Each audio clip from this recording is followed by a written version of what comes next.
Coach, congratulations on the win. You've been coaching for a long time and have a lot of experience, but this is different. And I'm just curious, to step in and be able to lead the team to a win like that. Just can you describe your emotions and just how it feels? Yeah, well, first off, kudos go to Coach Musselman. I'm not in this environment to coaching here if he didn't offer me the opportunity to come here and coach and grow as a college coach. Because you can be in the, coaching as long as you can in the NBA, but this is a different environment. You're dealing with much younger players. So for him trusting me to now take the team out on the road to go play, but also in practice, and I think this is what he does with all of his assistants. We all have opportunities at practice to be in control of a station, but I think that also prepares you for it. And I've had the opportunities of being able to step in and coach and how to coach a team. But, as I said from a couple of days ago, when I shared with Coach Musselman that, I have to coach how I coach, and that's always delicate because you're in between what you feel and what you already do. But Mus just said, hey, just do what you need to do. All he cares about is, hey, just get a win out of it, get a win.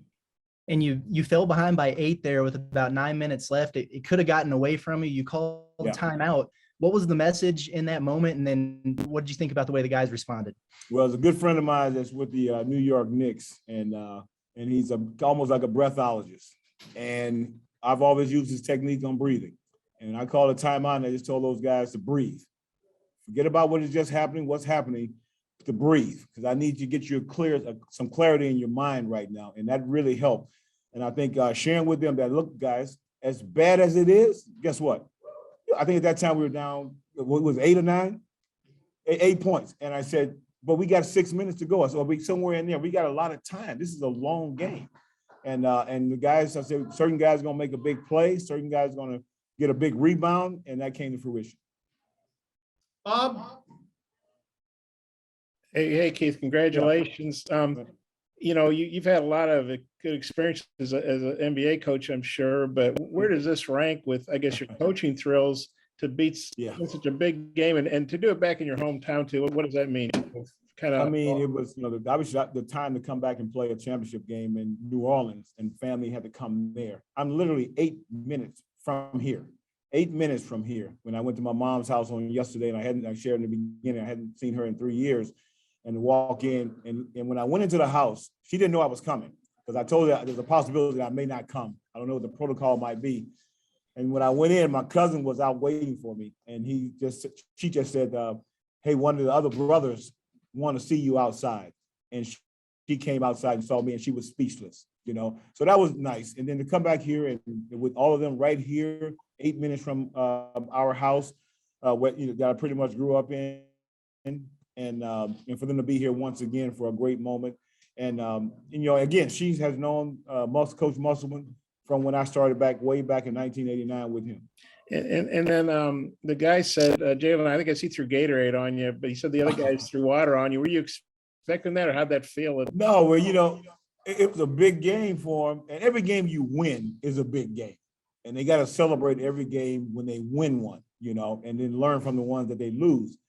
And so when I walked in, I knew someone was up because everybody was quiet and it was real fishy. And all of a sudden, when I came around the corner, so I'm sure it was Jay Will and then JD Note that kind of instigated all that stuff, along with Devo Davis. And then that three, Jalen isn't known as a 3-point shooter, but they left him open. I think you said something about you're going to get a 3. Could you go through that? I just told him that because he's our catalyst with the basketball, anytime we get in trouble, the ball got to find Jay Will, because he can get everyone centered and get them back where they need to go because the ball's in the middle of the floor. And he's going to make the right decision. But I also said to him, you're going to make a big 3 here. I don't know when, but you're going to make a big 3 for us. And it finally came, and he made that big 3. We see him shooting 3s every day at practice, so we know he can shoot it. It's a confidence thing to do it in a game. And that's where it's going to come down for him to be a 3-point shooter, because he has the range to do it. I see it every day in his practice, every day when in the morning time when he's working out with one of the coaches or working out with one of the GAs, he shoots it. And he'll tell you, it's just me getting confidence. Yeah, I got a couple more if time allows. I'll turn it back to Mike. Thanks, Keith. Mm-hmm. Hutch. Coach, you had some decisions to make tonight with Note and how to manage his fouls. Could you walk us through that kind of decision process and how you thought he handled the last about 10 minutes or so with 4 fouls? We had to just keep telling. Like JD is a guy that's very opportunistic. He wants to get a steal, and I kept sharing with him, you have to be disciplined. You must be disciplined. You know, you got 3 fouls now. Then you get 4 fouls. You know, you got to be disciplined and not go for steals. Just trust the defense and trust your teammates that they're going to be in positions to help you if you're beating off the dribble, because you got a lot of good guys that can create off the dribble. And I think he did that. You know, early in the game, he's trying to get a steal or trying to lead a guy in a different direction. And he was able to do some of those things, you know, and managed to, because we need him in the game because he can create off the dribble and get downhill for us. And also, I think y'all had taken the lead there with about 2 minutes left, and Fudge had the really big dunk, and playing on the road, ranked team, that could have been a momentum swing. How did you think y'all responded after that play? Well, it's pretty much traditional how Coach Musselman's team that he's always assembled find that fight somewhere to make runs and get back into the game. You know, that's when I played for him way back in '89. Our teams were always, no matter how much we were down, they're going to find a way to get back in. And that's when you're trying to find that toughness in your players. So this group was the same. They had to keep getting stops. That was the most important thing. And they did do that. And we couldn't score. We hit it's like if someone put a lid on the basket for our team, but they managed to hold the fort down. Where we couldn't score, they couldn't score. So the score never really separated far enough. 2 baskets, you're back in the game. And that's what they did. And we found a way to make some big plays. Stanley, you know, we always on him about rebounding. And we share with him that he has to get a big rebound. And I just think our overall, you know, we brought Coach Musselman into the locker room with us via FaceTime so he can celebrate this moment with us as he's recovering at home. Scotty. Yeah, Coach, you guys were plus 18 in JD's 27 minutes on the floor, which is pretty incredible in a close game. With a big game today on the road against a ranked team, combined with what he's kind of already done in the league before today, is JD kind of showing he's really one of the more valuable guys in this league right now? Oh, yeah, without a question, because JD can play in all 3 areas of the floor. You know, once he developed a habit of disciplined defensive basketball, that's what has to happen for him, where he's not trying to get a steal, get himself in trouble. But from an offensive standpoint, JD has the ability to shoot the 3 ball, to get to the mid area, and also get and finish it at the rim with both right hand and left hand. And that's pretty good for a player. And also we got him playing more point guard now, because now we're just going to keep working him on vision. What do you see when you go certain area? You can't always be thinking it's going to just be JD. You have to also make plays for your teammates. And so it's a developmental habit for him. What we do in our drills every day with Coach Muss and with the group to get him to see things on the floor, and then use the ability tonight, because we knew this was a switching team. Before, invite the switch, back it out, and go when you're ready to go for yourself or for a teammate. And that's what he's done, Scotty. Randy. Keith, congratulations on the victory tonight. LSU, one of the better defensive country. They relied 58 points a game. What was the offensive emphasis tonight for the Razorbacks? Yeah, well, the biggest thing for us was that we had to play in a lot of space. This team, very long athletically, they get to places. The center can switch out on a guard. But if you try to attack that center or any of those players too soon, you had to, you're going to be in trouble. And we got in trouble a couple of times when we tried to do that. We had to back out and create the space first to now make a play. And especially when you have guys that can create off the dribble, get downhill and make some plays. Now, we had some turnovers in those situations, but the most important thing was that we had to keep space. Space was our best friend. Defensively, not having space for an opponent is your friend. Offensively, you want to have a ton of space. And I think our guys started to get to that a little bit. Was that the added emphasis of taking the ball inside? You had 30 points inside the paint. That was another game theme on the board. We can settle, and you have to be frank with these guys. We are not a good three-point shooting team. We cannot settle for threes. What we can do is get to the paint, make a play, draw a foul. Now maybe you kick it out and the guy can make a timely three. If not, let's make the free throw line our friend, because now we know you can possibly make free throws. And that was the key for us. Paint touches, get to the free throw line, timely three-point shooting, when you're wide open, feet set, and now you make a play. Christina. Coach, I was also just wondering about 3-point defense. 3-point defense has been kind of a problem for this team so far, but held LSU to 26%. So I was just wondering what was different about this game. Well, I think a combination of, what Coach Argento wanted to do with this defense, is switch to kill the three. Switch to take away rotation, even on the NBA level.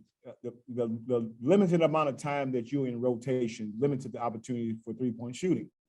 And because we switched a great deal, and part of our DNA from day one to switch, things that Muss had already set up for us to be able to do, we just went back into our Rolodex and said, this is going to be a game where our coverage normally is this, but we're going to need to switch because we got to kill this three. And then a guy had to take it personal with Days to be able to not allow him to get a three-point shot going. Troy.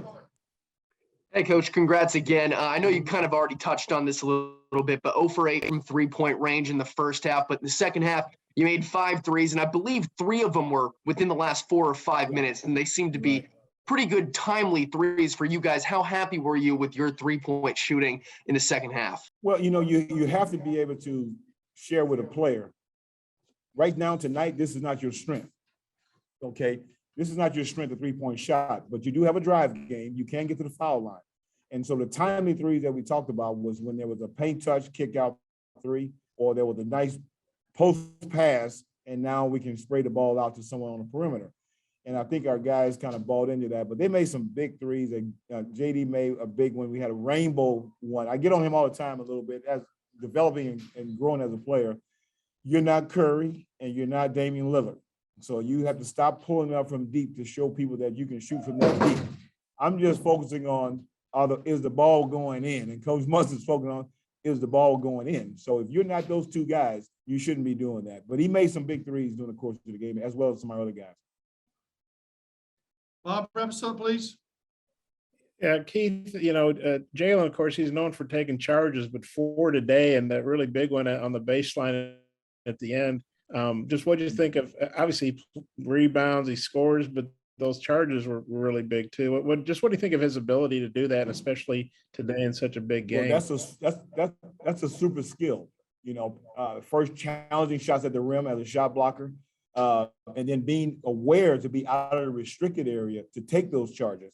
And he's not afraid to give up his body. He gives his body up a ton. We did a thing with defensive grading these players based on the concepts, not one-on-one and all those things there.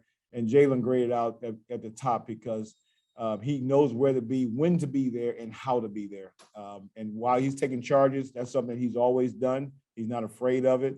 I just try to tell him, make sure you have the padding that you need because you're going to be on the floor a lot. And he doesn't mind giving up. And then you said you hadn't seen your mom in 3 years, I assume, Yes. for COVID safety. I mean, what was it like seeing her? And I hope you guys got to share some time after the game. And if so, what was that like?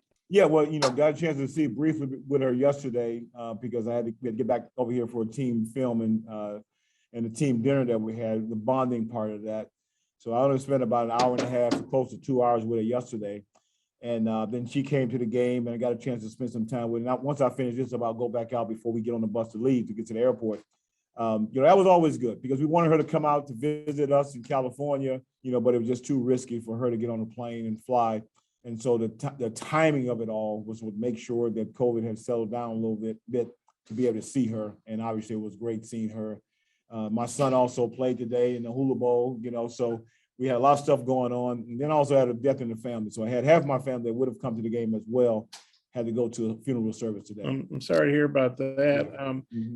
We can make a big difference. Like Jalen was saying, you guys were at the bottom of the SEC barrel at this time a week ago. Now, you're springing back to life. Just how do you feel about how the teams responded to that tough 0-3 start and just how well you guys are playing and moving forward? Well, it's something that coach does all the time. We're trying to find a combination. He's trying to find the right combination. Obviously, the assistant coach are all right there with him. We're all trying to find the fit of everyone, who fits together. And eventually you start settling in on, say, okay, for 2.5 games prior to the Missouri game, we had played some good basketball. We just couldn't come away with a win. So you saw some growth taking place with this team. We just couldn't get the win.